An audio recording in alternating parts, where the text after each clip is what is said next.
Happy birthday, Sarah. I hope it has been good thus far.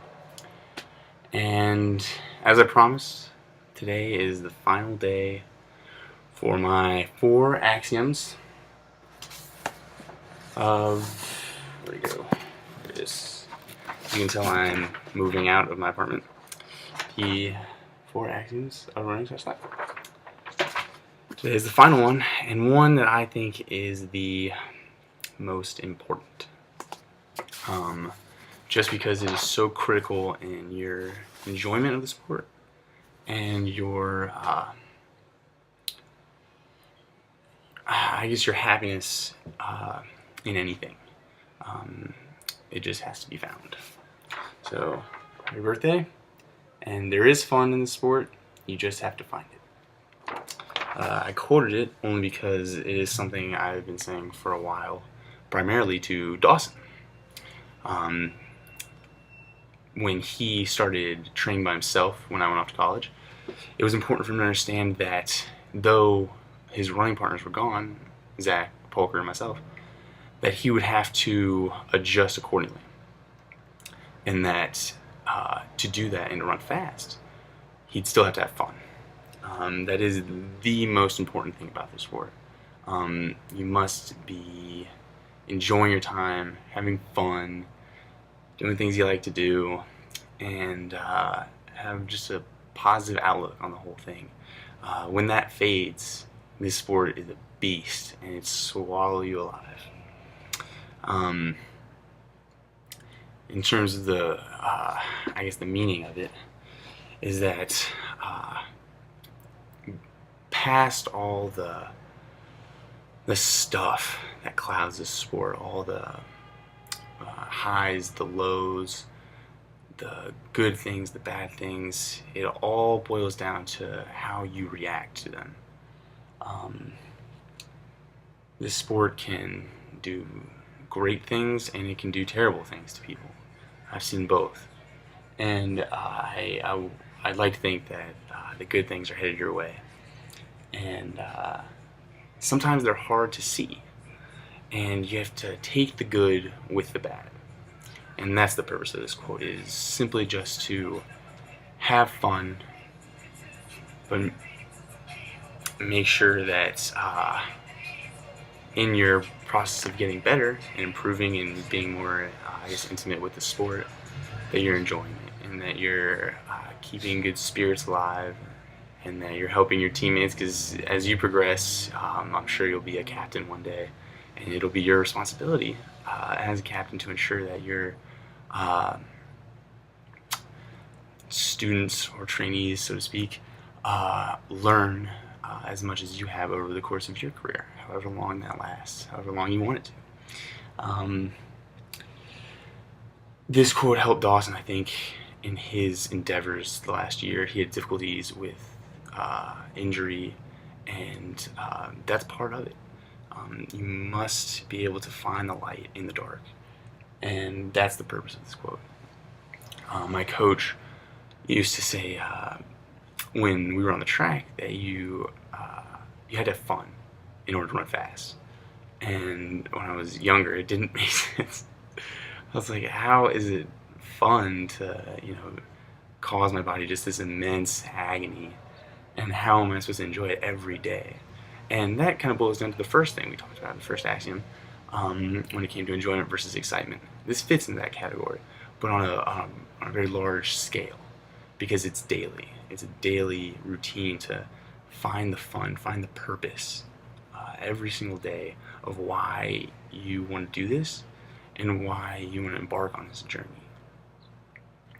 Because, depending how long you're in it, it really is a journey, and it's a good one if you want it to be.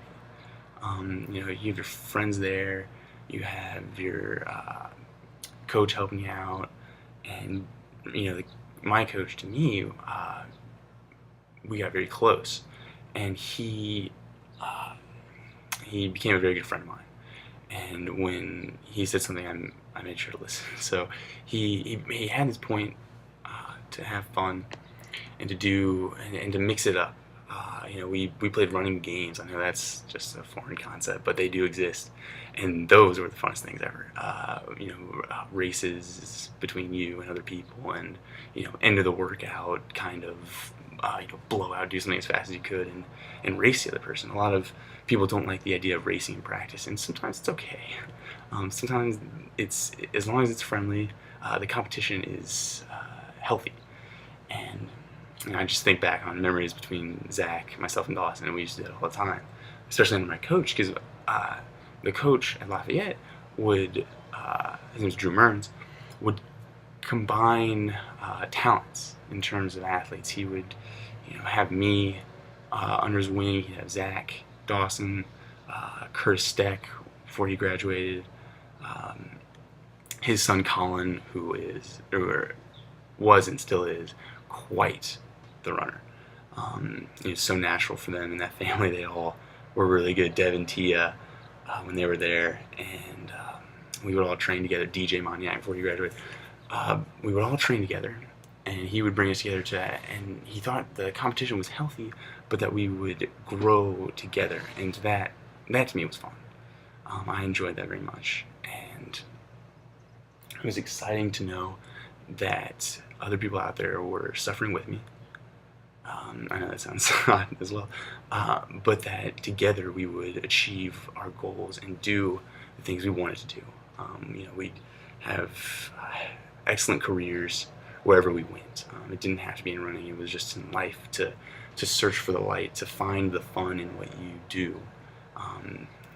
People talk about having to go to work, and the slight cliche or the axiom behind that is you'll never work a day in your life if you love what you do.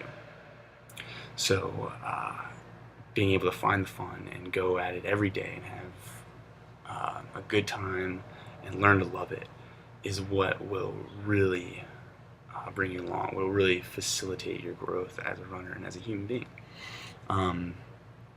It's a powerful concept, and that's why I thought it was separate from enjoyment versus excitement. It does fit in that category, and if you have thought of that before now, you're very perceptive.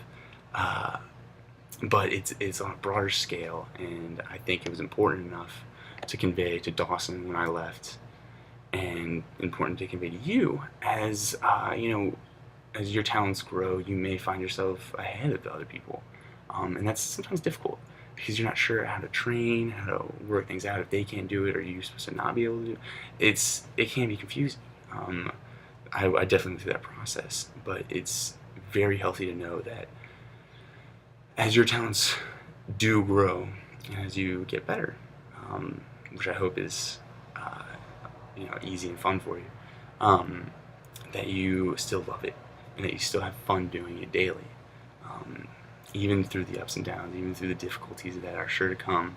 Unfortunately, you will be able to find that enjoyment, that fun, and that excitement all combined into one just enjoyable experience that you can carry on for your life. However long you choose to do this, I'm sure you'll build memories that you will carry on, and that you will experience things, gain knowledge and information that you will use eventually, whether it be in college, as a more immediate reference, or in a distant future, as a parent or a professional. It's all very helpful. And in the quote, I think there lies a meaning of how we should always be happy in what we do. And I know that sounds super cheesy, but I do believe that. Your sister's probably getting a good kick out of this right now. But I think it's important to convey to you as you set out in your endeavors of high school and college, wherever that is. I'm sure it'll be a very nice school. And just as your sister attends now. So I hope these have been helpful for you. I hope you've learned something and that perhaps you have enjoyed listening. They have been long, and I'm sorry about that. I'm sure they just interrupt your day or dinner or whatever. But hopefully they are helpful, and that you carry this information on to, maybe not just yourself, but teammates, friends, whoever, coworkers, and it's all important, and they have life lessons embedded in them, and that's why I do love the sport so much. It just teaches me a lot of things about life, useful skills and applied information. So that is my presentation to you. I hope you have enjoyed it, honestly, and I hope you have a fantastic birthday. I really hope it's a good one, and I'm sure Sonia has some stuff planned out for you that you will enjoy. So, in closing, I want to say it has been an honor to deliver these messages to you, and I hope you have a great day and a very happy year. I'm sure I'll see you in the course of the summer. Happy birthday.